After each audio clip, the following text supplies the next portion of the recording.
ভর্তা নামটা শুনলেই কেমন জানি জিভে জল চলে আসে।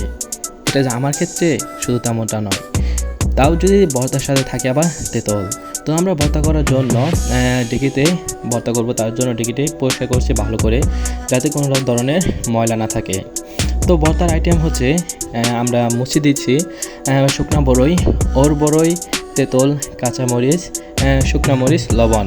তো আমরা সর্বপ্রথম মুচিটাকে ভালোভাবে ঢেকিতে পারাচ্ছি, যাতে মুচিটা অনেক ফিনিশিং আসে, যাতে খেতে অনেক ভালো লাগে। তো আমরা অনেক দিন ধরে ভাবতেছি ডেকি দিয়ে ভর্তা করব অনেকটা বড় সড়ো করে, আমাদের যে গ্রামটা সম্পূর্ণ গ্রামে যাতে ভর্তাটা আমরা দিতে পারি। তো আমরা এখন ওরবড়ই, যেটা ওরবড়ই বলে, সেটাকে সময় যখন কম, তার জন্য আমরা দুটি মাধ্যমে ভাগ করে নিয়েছি। এটি আমরা ছেঁচনি দিয়ে ভালো করে ছেঁচতেছি, আর আরেকটা ডেকে দিয়ে আমরা মুচি এবং কাঁচামরিচ একসাথে মানে ডেকে পাড়ানো হচ্ছে, যাতে অনেক সুন্দর একটা গ্রান আসে। তো মুচির সাথে আমরা যে ওরবড়ইটা ছেঁচনি দিয়ে এসেছিলাম, তো ওইটা একসাথে করছি এবং সাথে আমরা একটা পেঁড়া দিচ্ছি। পেঁড়া দেওয়ার কারণ হলো এখানে যত আইটেম বাড়বে ভর্তার স্বাদ তত ভালো হবে।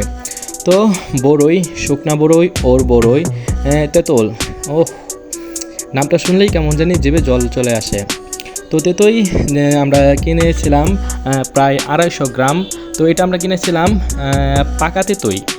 তো তার থেকে আমরা যে ইটা ছিল ওই তেঁতুই যে ওই আঁশটা আমরা সরানোর পর আমরা সেই আঁশ মুক্ত তেঁতুইটি আমরা মুচি এবং মুচির সাথে বড়ই, মরিচ, লবণ সব একসাথে মিক্সচার করব।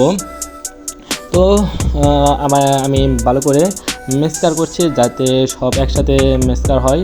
তো একজন দেখলো লবণ হয়েছে কিনা, তো আমরা একটু লবণ দিলাম, লবণ দিয়ে ভালোভাবে মেশাচ্ছি। আশা করি অনেক ভালো লাগবে। দেখতে যেমন সুন্দর, আসলে খেতেও অনেক মজা। তো খেয়ে দেখলাম যে লবণ কম হয়েছে, তো লবণটা দিয়ে